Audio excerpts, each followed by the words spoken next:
Ini adalah pengalaman keduaku bertemu dengan mereka yang tak terlihat. Kejadiannya baru saja kualami beberapa minggu yang lalu. Dan sampai sekarang, ketika aku menulis cerita ini untuk Nightmare Side, tanganku masih bergetar dengan apa yang terjadi padaku malam itu.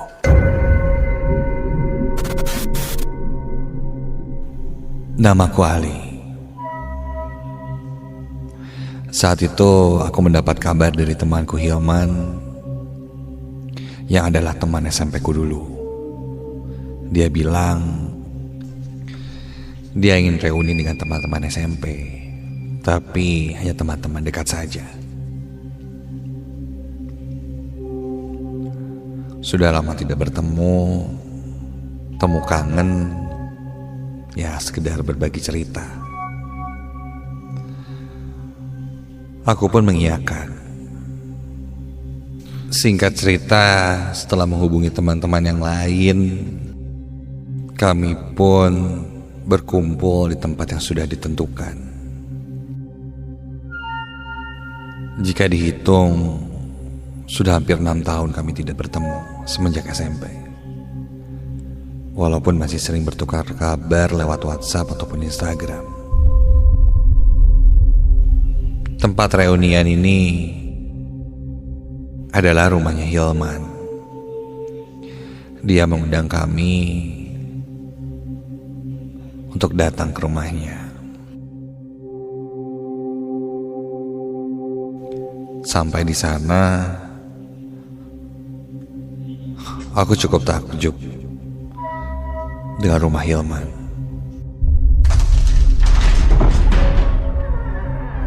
Rumahnya berada di kawasan atas kota Bandung. Sekilas terlihat rumah ini bergaya modern klasik. Bahkan ada sebuah patung perempuan di gerbang rumahnya. Ada gazebo yang cukup besar dan ya bisa dibilang rumah mewah.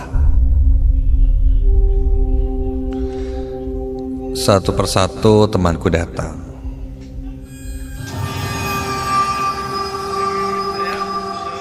Kurang lebih sekitar bertujuh kami di sana. Setelah diajak Hilman berkeliling di rumahnya, kami pun kumpul di gazebo.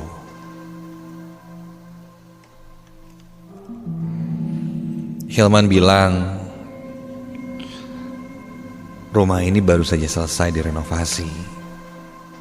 Jadi dia memohon maaf jika masih banyak pasir atau masih berantakan. Memang kau lihat juga seperti itu. Lantainya bersih, namun belum dipel, belum disapu. Dan juga masih ada bekas-bekas alat-alat pembangunan di sana.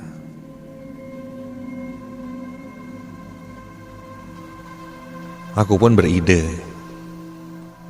Man, gimana kalau kita bantuin aja nih untuk beres-beres di rumah?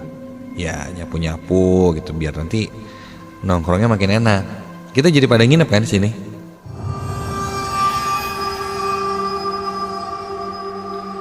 Rencananya reunian itu kami akan menginap di sana. Dan agar suasana lebih nyaman, pikirku, ya sudah kita bantu untuk bersihkan,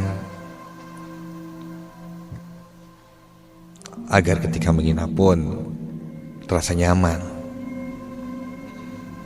Yang lain setuju, dan kami pun mulai membersihkan rumah itu.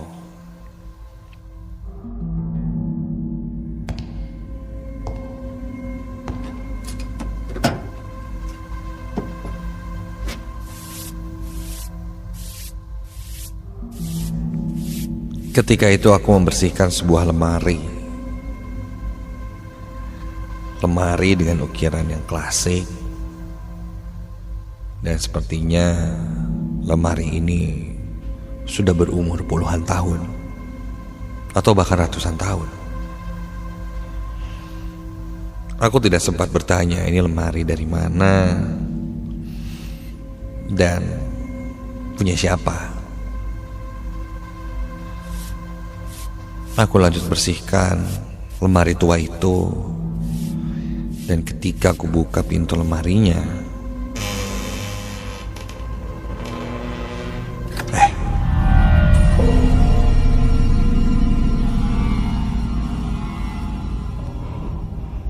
ada sebuah keris. Keris yang terlihat amat sangat karatan, tergeletak di dalam lemari itu. Man, ini keris apaan, Man? Dengan santai Hilman menjawab kalau keris itu cuma keris biasa saja, hanya pajangan.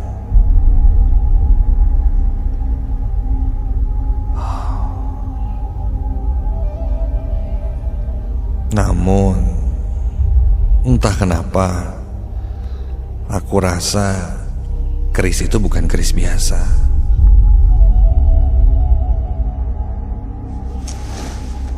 Ketika aku pegang keris itu,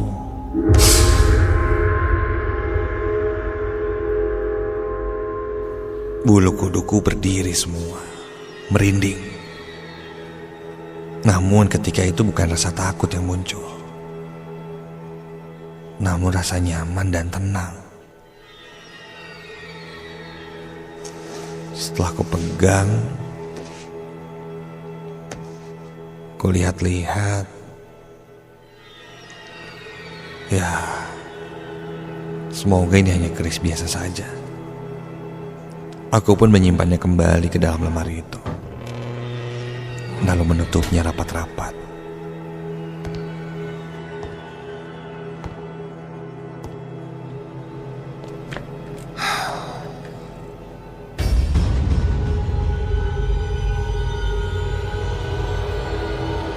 Singkat cerita, hari pun mulai malam.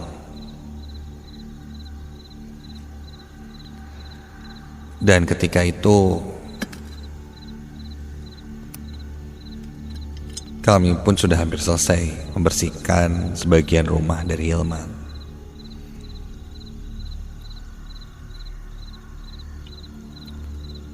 Setelah semua dirasa nyaman, kami lanjut untuk barbecue party di gazebo belakang. Suasana semakin hangat. Obrolan yang sempat tertunda tadi kini berlanjut lebih seru, membahas hal-hal dulu ketika zaman SMP dan pekerjaan sekarang. Kami larut dalam obrolan hingga tak terasa sudah menunjukkan jam 1 malam. Sepertinya sudah waktunya istirahat. Di rumah ini kamarnya cukup banyak, jadi kami bisa menginap di beberapa kamar.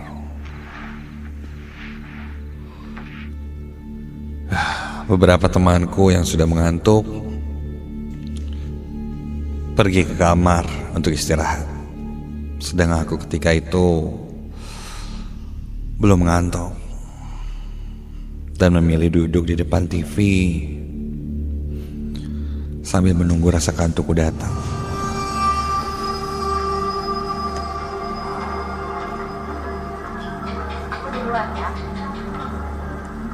Hingga ketika aku sadar, hanya tinggal aku sendiri di sana.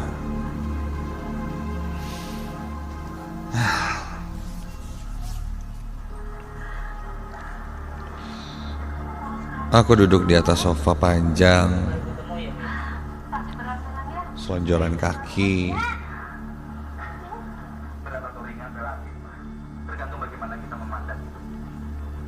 Sampai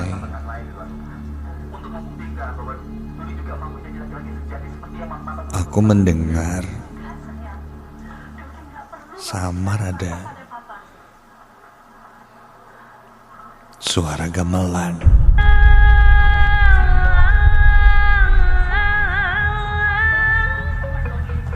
Suara gamelan yang terdengar nyaring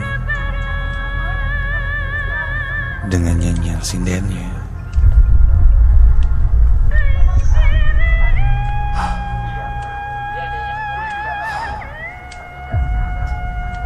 Jantungku mulai berdegup. Sekujur tubuhku dingin. Suara gamelan dan nyanyian sinden ini datang dari mana?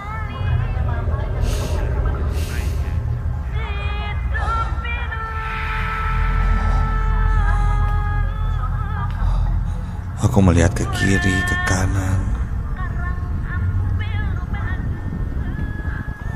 sampai ketika aku lihat ke arah lemari. Dari sela-sela lemari itu nampak seperti cahaya. Iya, ada cahaya yang bersinar di dalam lemari itu. Yang aku tahu, di dalam lemari itu ada keris. Ya, keris yang sempat kupegang tadi.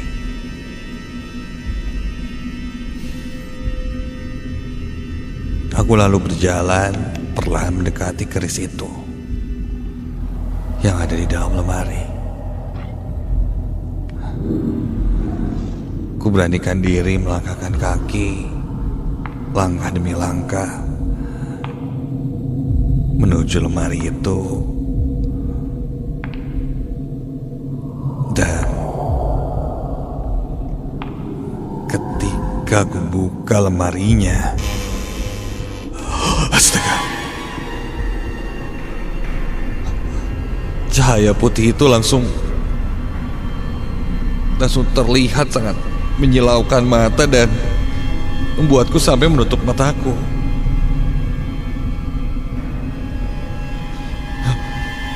Dan ketika ku buka mataku lagi,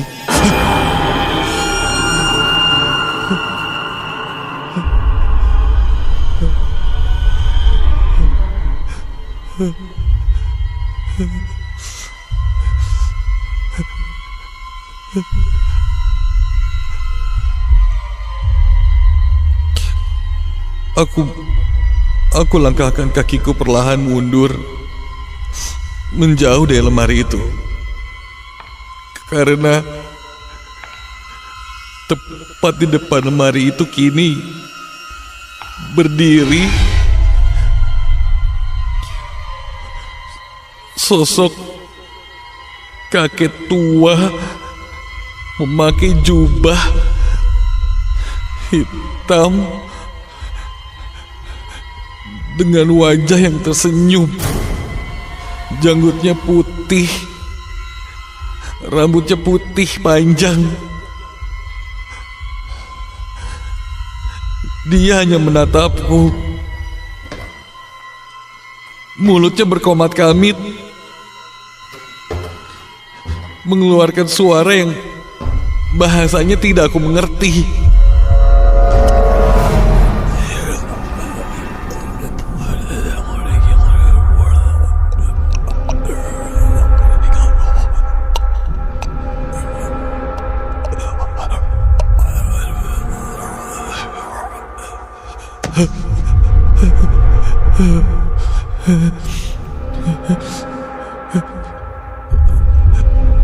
Lalu suara gamelan itu pun terdengar, kali ini sangat jelas.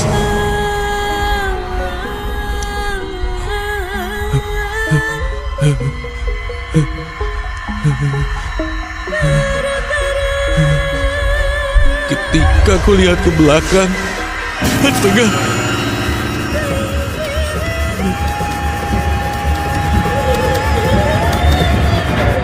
ada sosok penari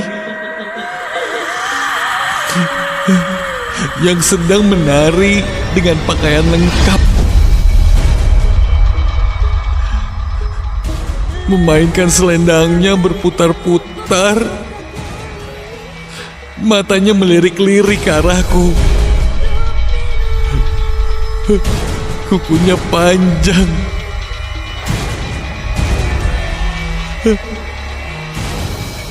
wajahnya pucat namun penuh dengan borok.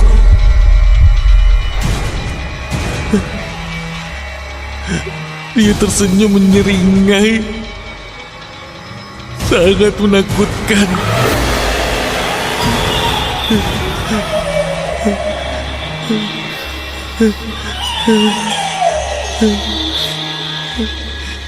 Aku tidak bisa bergerak sama sekali.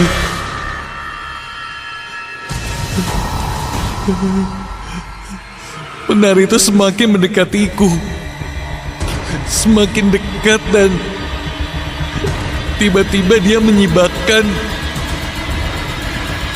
selendangnya ke arah wajahku. Dan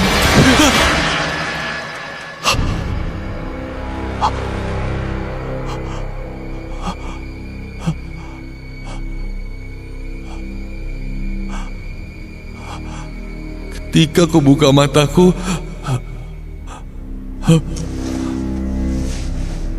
aku sudah dikelilingi teman-temanku.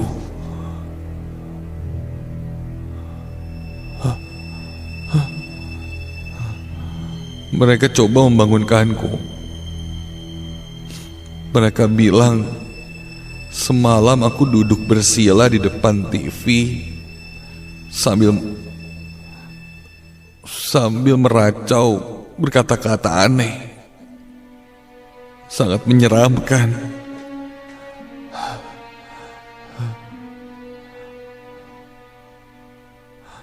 Bahkan katanya aku sempat menari, ya, melanggak-lenggok seperti seorang penari.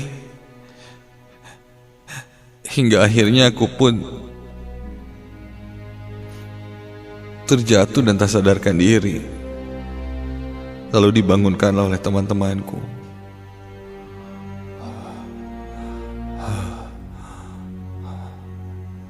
Kata temanku, aku kesurupan.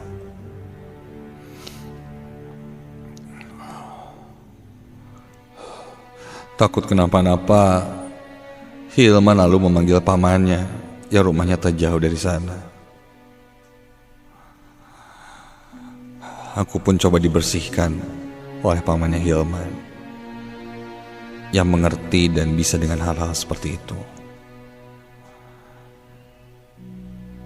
Dan mungkin ini memang berawal dari keris yang gue pegang. Paman Hilman bilang keris itu bukanlah keris biasa.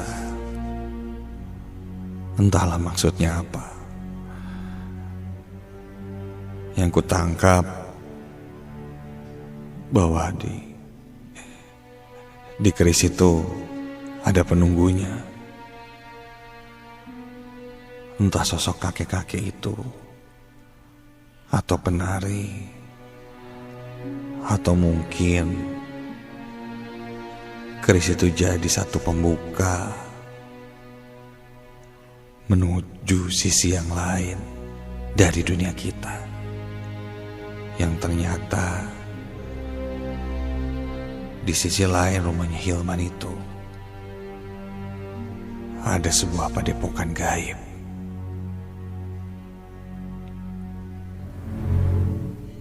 Dan orang yang memegang keris itu akan bisa melihatnya.